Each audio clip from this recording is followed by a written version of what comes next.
The Rockstars pod. You can have that one copyright free if you want. Let me just ask you a quick question. Why did the bee never tell the fly that the honey tastes better than the shit outside?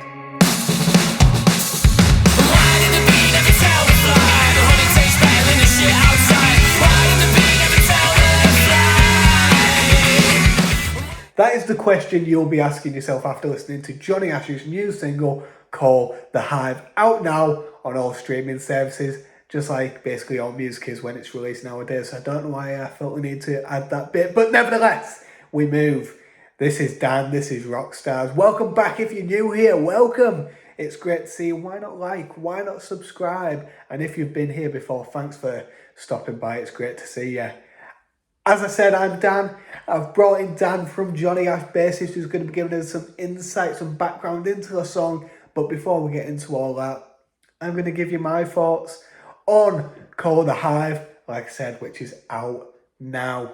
So, immediate thoughts on Call The Hive, Jonny Ash, out now, is that it is, I'm going to say it, Wrexham's, I don't know what I'm going to say, Wrexham's answer to the Manchester music scene.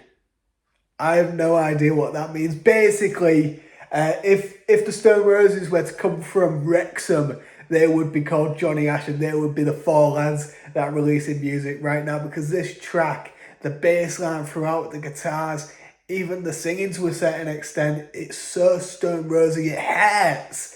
But is that a bad thing? I don't think so. You can have your influences, and Jonny Ash, they're influenced by the Manchester music scene, by Cortinas, by Oasis, by the Stone Roses, and it feeds into their music, and why wouldn't it? They're great bands, and Jonny Ash are another great band. Am I going to say it's my favourite song by them? No, because that is Rosie's, and I don't think it's going to take some doing to beat Rosie's, and that's sort of like a call out to you, Jonny Ash. Try and beat it. I don't think you can. And I'm telling you, I'm not going to Rosie's again.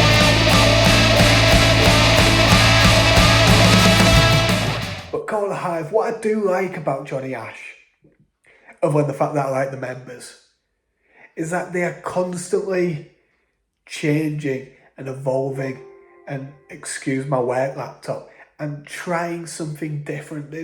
They're always experimenting and pushing the boundaries of what they thought they were capable of, never willing to settle and just sit in with something like they found to be successful. They could release Rosie's 10 times over, I presume, but they're not. They're trying something different. Call The Hive is very unique in the fact that there isn't another band out there at the moment trying to do what Jonny Ash have just done with Call The Hive, because it reminds me of Oasis in the fact that it doesn't have to mean anything. It can mean what you want it to mean. But when you're sat there or stood there at a Jonny Ash gig and it drops for that last 40 seconds and Callum frontman is screaming, "Why did the bee never tell the fly?" and everyone's going for it, then you'll know what it means. And this song, it's a crowd pleaser. It's one of them. The guitar riffs throughout, it's all geared towards getting a crowd all grouped together, jumping, screaming, and I'm here all for it. But I feel like I'm rambling now. I'm going to give it my rating. I'm going to drop it at an 8 out of 10. No song's ever going to be perfect for me. Like I said, it's not even my favourite Jonny Ash song, so I can't give it any higher than that. But it was a good single. Nevertheless, Call The Hive, out now by Jonny Ash. Now let's move on to Dan, bassist of Jonny Ash, and let's hear his thoughts.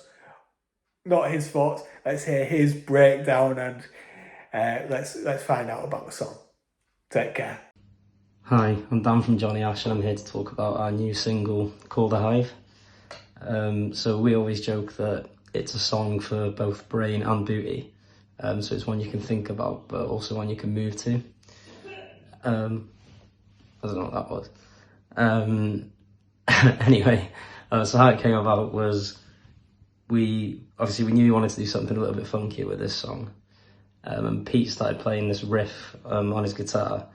So I sort of joined in on the bass trying to match him, and then Lewis came in with the drum fill at the end, which matched it as well. And it sounded really cool. And that's sort of at the end of the first chorus, when the riff comes in and then it builds up to this sort of crescendo before it goes back into the verse. And we just thought it sounded really cool. But then the issue was we had sort of the music down as the different components came together. It's one of my favourites to play because the bass line's really fun. There's a lot of sort of different elements to it. But we didn't have the lyrics. And we've had this thing that we always say in practice, like when we've got a melody in our head that we want to sort of get out, we don't have the lyrics. We fill it with what we use in the chorus of this one, which is, I think, something that Cal just came up with randomly. I don't know where from. So it's like, why did the bee never tell the fly the honey tastes better than the shit outside? But like in so many of our songs, that's been sort of like a placeholder lyric we've never actually turned into a song. But then in that one, it sort of fit with the rhythm of it. It's quite sort of upbeat, quite funky. So we ran with it, and then we sort of added the lyrics. It's true when you think about it, like why the flies always sort of like hover around all the horrible stuff when, you know, there's nicer stuff out there they can get stuck into. So that's sort of where the lyrics come from, for the verse and the chorus.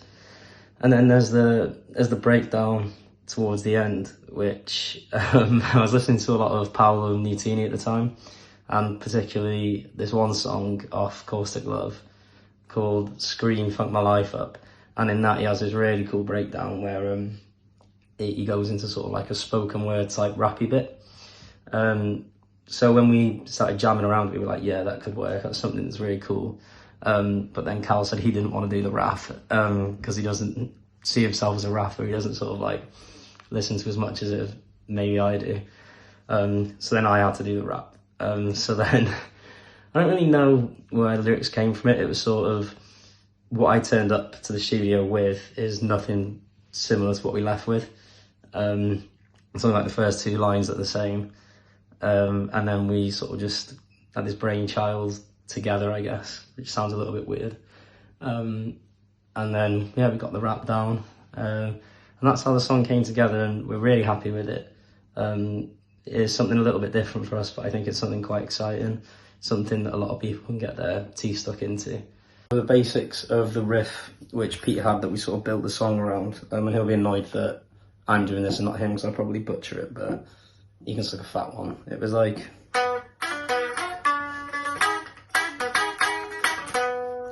sort of like that, but better when he does it. And then the bass line from that, just move it up, so it was like... sort of make this like sort of funky thing, especially when they sort of both coincide with each other. And then how Pete actually does the verse, I don't know. He does this sort of like weird step up thing, which sort of makes this really nice funky sound. So you'll have to listen to the recording if you want that one. But that's a sort of riff that we sort of crafted the whole song around. And then we sort of stayed on this note for a little bit, like...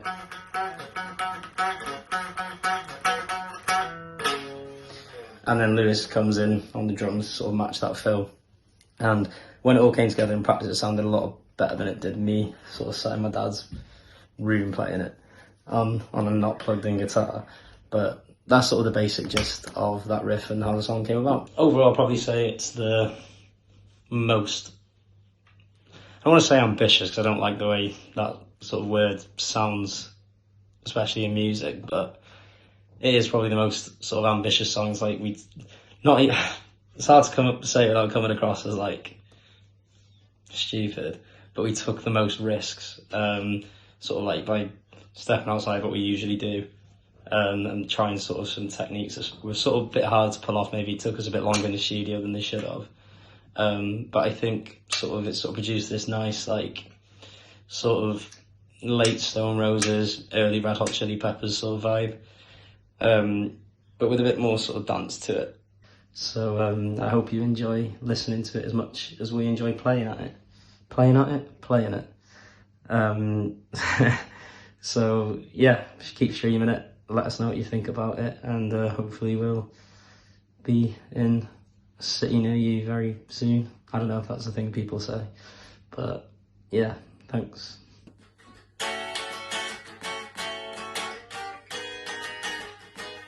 The Rockstars pod. You can have that one copyright free if you want.